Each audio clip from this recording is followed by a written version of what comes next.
புதுக்கோட்டை திமுக பிரமுகரான ரேணுவின் மகன் மணிகண்டன் பிரபுவை மர்ம நபர்கள் வெட்டி கொலை செய்த சம்பவம் அப்பகுதியில் பரபரப்பை ஏற்படுத்தியுள்ளது. பல்வேறு வழக்குகளில் தொடர்புடைய மணிகண்டன் பிரபுவுக்கும் சதீஷ் என்பவருக்கும் முன்விரோதம் இருந்து வந்ததாக கூறப்படுகிறது. இந்த விவகாரத்தில் மணிகண்டன் பிரபு கொலை செய்யப்பட்டிருக்கலாம் என்ற கோணத்தில் போலீசார் விசாரணை நடத்தி வருகின்றனர்.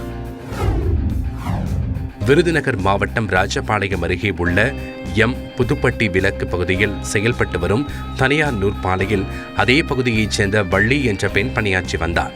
நேற்று வழக்கம் போல் பணிக்கு சென்ற அவர் எதிர்பாராத விதமாக இயந்திரத்தில் சிக்கி சம்பவ இடத்திலேயே உயிரிழந்தார்.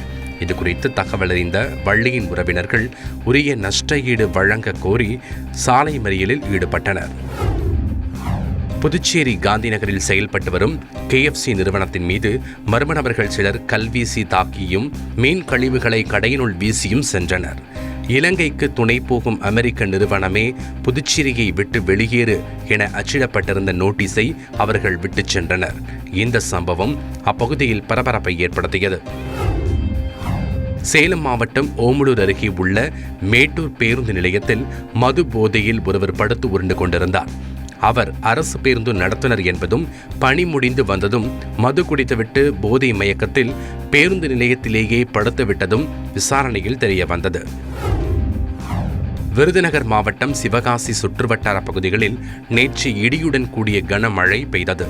இதில் வெம்பக்கோட்டை பகுதியில் கந்தசாமிக்கு சொந்தமான மத்தாப்பு தொழிற்சாலையில் இடி தாக்கி தீ பற்றியது. ஒரு அறையும் சேதமடைந்தது. தகவலறிந்து வந்த தீயணைப்பு துறையினர் தீயை கட்டுப்படுத்தினர். தொழிற்சாலைக்கு விடுமுறை விடப்பட்டிருந்ததால் பெரும் விபத்து தவிர்க்கப்பட்டது.